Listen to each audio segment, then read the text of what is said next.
Hi everybody, it's Miss Smith. Today we're going to be talking about a new kind of bug. We're going to be talking about some bees and wasps. So let's get started. Buzz, buzz. Oh, you startled me. I'm so busy I nearly forgot where I was. I'm a honeybee, and I'm delighted to be here to tell you a little bit about my everyday world. Honeybees are quite social. Humans are social too, which means that they live together in communities of groups instead of living alone. Social insects live in communities too. Most insects live in solitary and they live alone their whole entire life. They are alone when they hatch from their eggs and search for food alone, and they find their own shelter. There are thousands of different kinds of bees on the planet, and most of them live in solitary. Honeybees are different. We live together in organized communities that depend upon one another to live.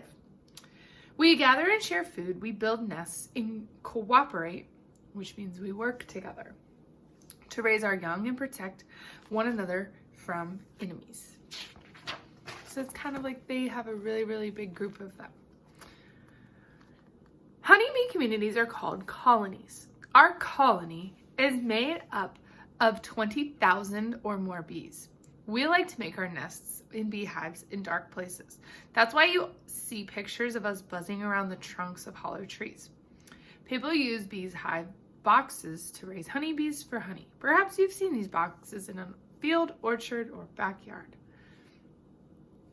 Wherever we nest, we build honeycombs. This amazing structure is layered cells that is made from a waxy substance that we produce from our abdomens.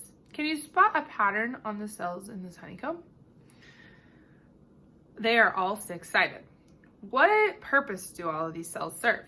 These cells are very important to our lives. Listen carefully and I'll tell you how important to the many jobs that we perform.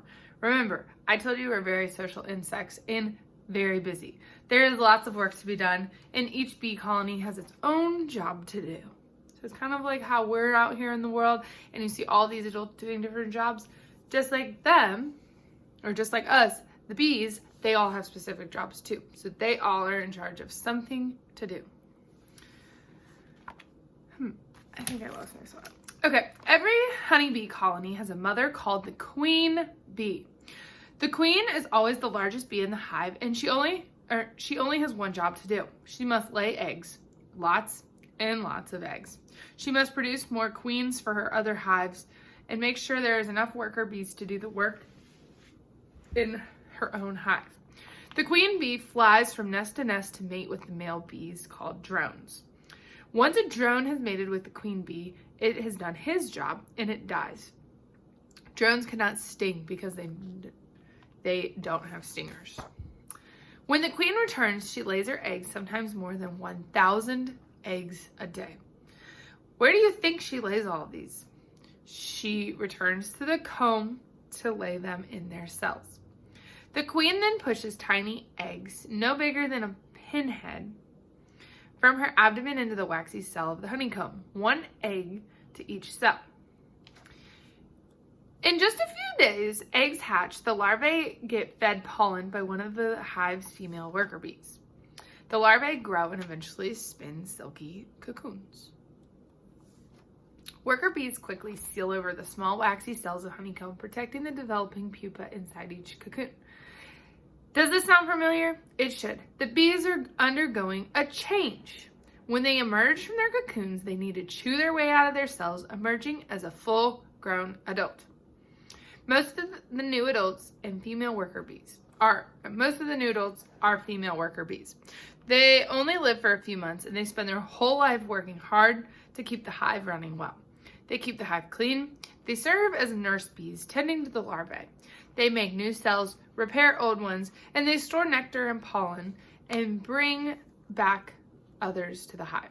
After several weeks of working inside the hive, these hardworking females go outside to serve as guards, protect the hive from its enemies and bees from other hives. Each hive has its own special chemical scent or smell, so it's easy to know who belongs.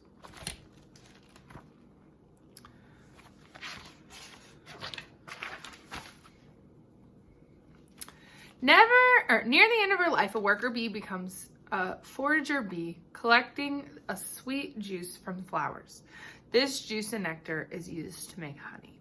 Foraging worker bees have keen and sharp senses of smell and sight and very good memories. They may visit thousands of flowers each day to find the best nectar.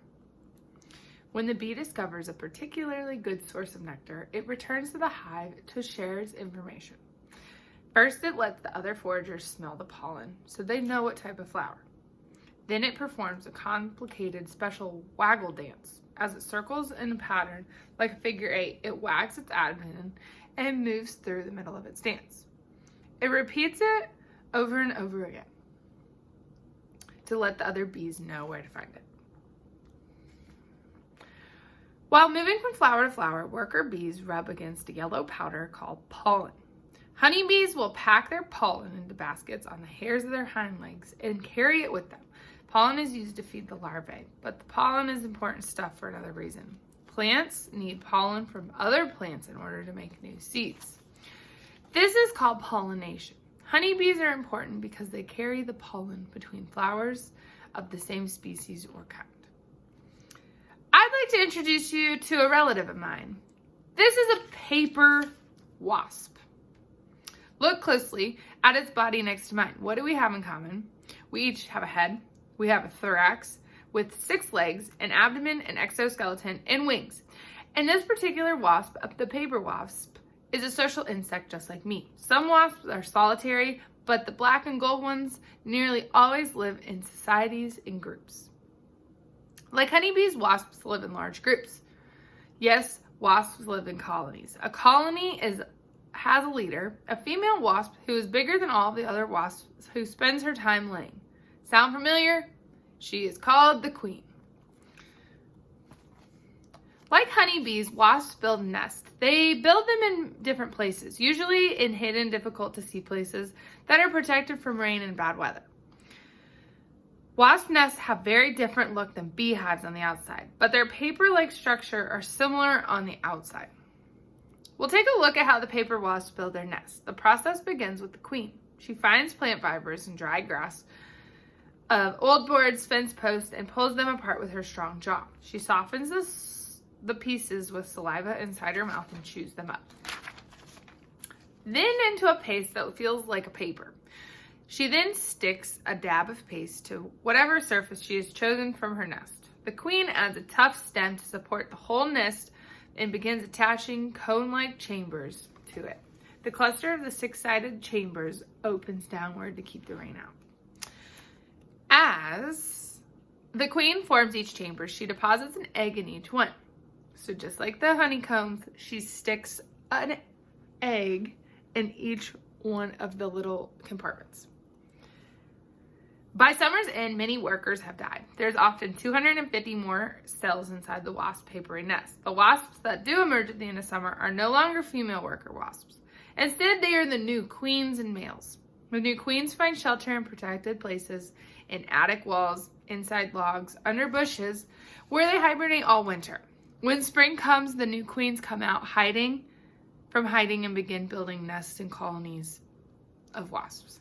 All wasps abandon their nests in fall, using them only for one season. When fall comes, the leaves drop from trees. Look up and see if you can spot one of those papery apartment houses dangling from under a roof or partially hidden wall. Next time, you'll find out about some other social insects, how they build their nests. Until then, be thinking about who they might be.